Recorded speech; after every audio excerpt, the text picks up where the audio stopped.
भगवतिया देवी कई लोग जानते होंगे, पत्थर तोड़ने वाली महिला थी, पत्थर तोड़ने वाली।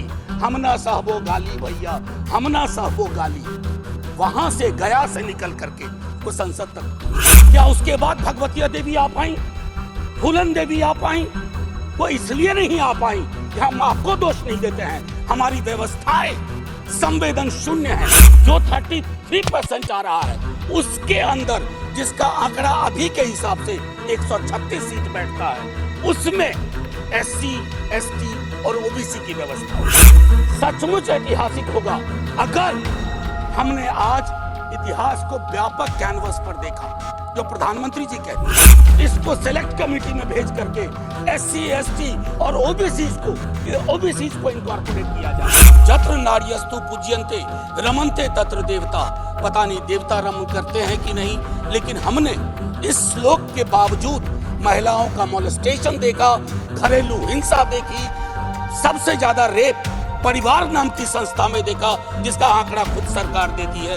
तो मुझको लगता है ये जो विरोधाभासी चरित्र है हमारे देश का, इस विरोधाभासी चरित्र पर भी बात होनी चाहिए। ये इतिहास स्मरण करेगा, ये मैं आपके माध्यम से कहना चाहता हूं। अब नारी शक्ति वंदन अधिनियम, मुझे तो समझ में नहीं आया कि ये लेजिस्लेशन है या किसी तरह का धार्मिक ग्रंथ की एक उसका शीर्षक है, क्योंकि बचपन से पढ़ता आया इस देश में, जब आपकी सरकार बीजेपी की सरकार नहीं थी। जत्र नार्यस्तु पूज्यन्ते रमन्ते तत्र देवता। पता नहीं देवता रम करते हैं कि नहीं, लेकिन हमने इस श्लोक के बावजूद महिलाओं का मोलेस्टेशन देखा, घरेलू हिंसा देखी, सबसे ज्यादा रेप परिवार नाम की संस्था में देखा, जिसका आंकड़ा खुद सरकार देती है। तो मुझको लगता है ये जो विरोधाभासी चरित्र है हमारे देश का, इस विरोधाभासी चरित्र पर भी बात होनी चाहिए। आज काफी सारी महिलाएं हैं, पत्रकार भी इस दर्शक दीर्घा में, इनको भी ये कहना चाहता हूं कि हमारे कुछ सरोकार हैं। इस देश में ऐसा नहीं चल सकता कि एक तरफ ये श्लोक पढ़ा जाए और दूसरी तरफ हम उस जुबान को छोड़ दें जो संविधान से आती है। मैडम, संविधान राइट्स की बात करता है, अधिकार की। हमारी वोकैबुलरी को क्या होता जा रहा है? अधिकार दया की श्रेणी में नहीं आएगा, लेकिन पूरा का पूरा जो टेक्सचर देखता हूं वो दया की श्रेणी में बात होती है। अधिकारों की बात कभी दया से नहीं होगी। माननीय deputy chairman ma'am, chairperson ma'am, sorry, as per the delimitation commission 2008 हमारे पास जो सीट्स हैं 412 जनरल सीट्स, 84 SCs, 47 STs। अब हम क्या कर रहे हैं इस बिल के माध्यम से?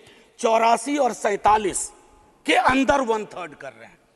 क्या यह अन्याय नहीं है?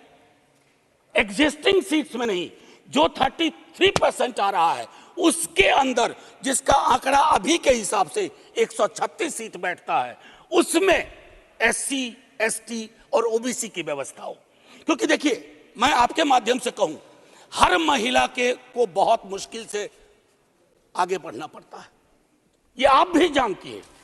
और खास करके पिछड़े वर्गों की महिलाएं, अनुसूचित जाति जनजाति की महिलाएं, उनका डिप्रिवेशन और वल्नरेबिलिटी बाकियों से ज्यादा होती है। हैंड होल्डिंग करने के लिए कोई नहीं होता है, हैंड होल्डिंग करने के लिए कोई नहीं होता है। अगर आप पहुंची तो बिना हैंड होल्डिंग के। लेकिन उन पिछड़ी जाति की महिलाओं का क्या, जिनके हैंड होल्डिंग के लिए ना हमारे धर्म ग्रंथों में कोई व्यवस्था है और ना आज की समकालीन बातचीत में कोई व्यवस्था है। रेटोरिकली हम कुछ भी कह दें, मेरा सिर्फ आपके माध्यम से कहना होगा कि हमारी पार्टी, आज मैं स्मरण कर रहा हूं हमारे राष्ट्रीय अध्यक्ष लालू प्रसाद यादव जी, भगवतिया देवी कई लोग जानते होंगे, पत्थर तोड़ने वाली महिला थी, पत्थर तोड़ने वाली। हमना साहबो गाली भैया, हमना साहबो गाली। वहां से गया से निकल करके वो संसद तक पहुंची। क्या उसके बाद भगवतिया देवी आ पाई, फूलन देवी आ पाई? वो इसलिए नहीं आ पाई कि हम आपको दोष नहीं देते हैं, हमारी व्यवस्थाएं संवेदन शून्य है। मैं तो आग्रह करूंगा तमाम साथियों को, आप किसी भी दल में हो, आज एक बार उससे बाहर निकल करके सोचिए। यह ऐतिहासिक क्षण सचमुच ऐतिहासिक होगा अगर हमने आज इतिहास को व्यापक कैनवस पर देखा, जो प्रधानमंत्री जी कहते हैं, और प्रधानमंत्री जी की कथनी और करनी में फासला नहीं होना चाहिए। और यह फासला इसलिए नहीं होना चाहिए कि बड़े दूर फासले पे लोग खड़े हैं, अत्यंत पिछड़ी जातियों के लोग। मैडम, आप, अगर आपके माध्यम से मेरी बात पहुंच रही हो, तो आज मैं आग्रह करूंगा तमाम साथियों से, चिंता न करिए दलीय व्हिप की। दलीय व्हिप समाज की व्यवस्था पे भारी होना चाहिए, इसलिए मैंने कहा समर्थन विरोध नहीं। आज भी मौका है, इसको सेलेक्ट कमेटी में भेज करके एससी, एसटी और ओबीसीज को इनकॉर्पोरेट किया जाए। नहीं, आज हम नहीं करें।